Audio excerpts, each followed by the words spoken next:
دوست اور بھائیوں، حضرت یوسف علیہ السلام جب بادشاہ کے محل میں اکیلے تھے تو اس وقت بادشاہ کی بیوی زلیخا نے آپ کو برائی کی دعوت دی، اور یہاں تک کہ اس نے آپ پر دست درازی کی۔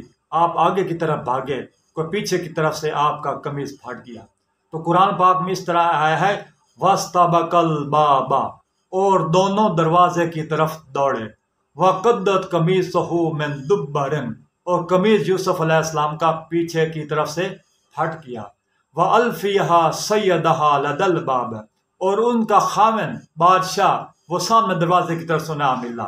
قالت، زلیخا نے کہا، ماں جزاؤ، اس انسان کی سزا ہے، من ارادہ بے اہل کا سون، جو شخص تیری بیوی کے ساتھ برائی کا ارادہ کار ہے۔ قال ہیا ہاں الا یسجنا او عذاب علیم، کہ یا اسے قید کر دی جائے یا اسے سخت سزا دی جائے۔ قال ہیا روادتنی عن نفسی، تو حضرت یوسف علیہ السلام نے کہا کہ اس عورت نے مجھے خود برائی کی دعوت دی ہے۔ وشاہدہ شاہد من اہلہا، اور ان کے خاندان میں سے ایک شخص نے یہ فیصلہ کہا، ان کانا قمیصہ قد من قبل، اگر یہ قمیص سامنے کی طرف پھٹا ہوا ہے، فصدق، تو اس عورت نے سچ بولا، وہو من الکاذبین، اور یوسف علیہ السلام گناہ گار ہے۔ وان کان قمیصہ قد من دبر، اور قمیص پیچھے کی طرف سے پھٹا ہے، فکذبت، تو اس عورت نے جھوٹ بولا، وہو من الصادقین، اور یوسف علیہ السلام سچے ہیں۔ فلما راؤ قمیصہ قد من دبر، اور جب دیکھا گیا تو قمیص کس پیچھے کی طرف سے پھٹا ہوا تھا۔ کالا، تو یوسف نے کہا، ان من کیدکن، یہ عورتوں کا مکر ہے، ان کیدکن عظیمہ، بے شک عورتوں کا مکر بہت بڑا ہوتا ہے۔ میرے دوستوں اور بھائیوں، قرآن پاک نے شیطان کے مکر کو اس طرح کہا ہے، ان قید شیطان کانا ضعیفہ، کہ شیطان کا مکر، شیطان کی چال کمزور ہے، مگر عورت کی چال اس سے بھی مضبوط اور سخت ہے۔ میرے دوستوں بھائیوں، ہمارے ملک میں آج کل عورتوں کی طرف قانون بہت جھکا ہوا ہے، عورت کے حق کی بہت بات ہوتی ہے۔ یہ وہ دور تھا کہ جب یوسف علیہ السلام تھے، آپ ایک بادشاہ کے ایک خاص ملازم تھے، اور جب کہ خاتون اول زلیخا تھی، اور ہمیشہ طاقتور، خواہ وہ گناہ گار بھی ہو، اس کو ہمیشہ ہی ریلیف مل جاتا ہے۔ وہ کہتے ہیں نا کہ خطائے بزرگاں گرفتہ میں خطا است، بڑوں کا عیب اس میں کھوئے لگانا، پکڑنا، وہ آپ نے خود بخود کو پھنسانا ہوتا ہے۔ اس لیے میرے دوستوں اور بھائیوں، اس دور میں خاتون اول نے حضرت یوسف علیہ السلام کی طرف دست درازی کا قصد کیا، اور اس دور میں بھی قانون خاموش رہا، اور اسی طرح یہ قانون آج بھی خاموش ہے۔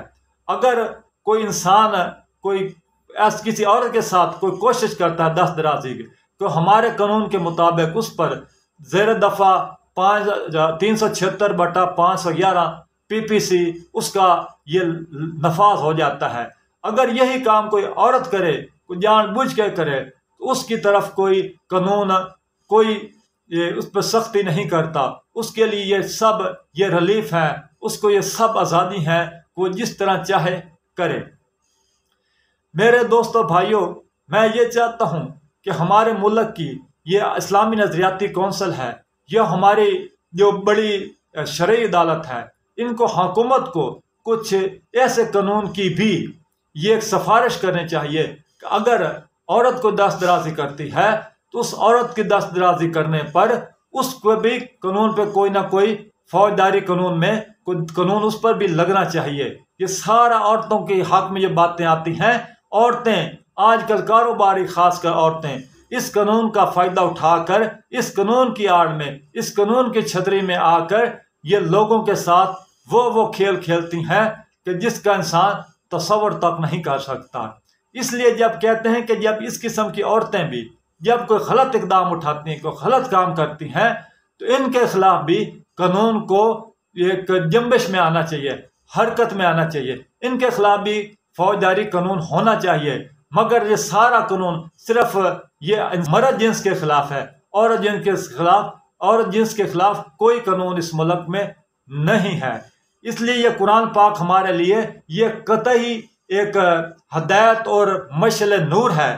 قرآن پاک میں ایسی ایسی چیزیں آئی ہیں جس سے کوئی مسلمان راہ فرار اختیار نہیں کر سکتا۔ اگر کسی نے اس بابت کچھ روشنی لینی ہو تو وہ صورت یوسف سے لے سکتا ہے، وہ اس زلیخا کے کردار سے لے سکتا ہے۔ اس لیے میرے دوستوں اور بھائیوں، ہم کو اس بارے میں ایک محتاط رویہ اپنانا ہوگا۔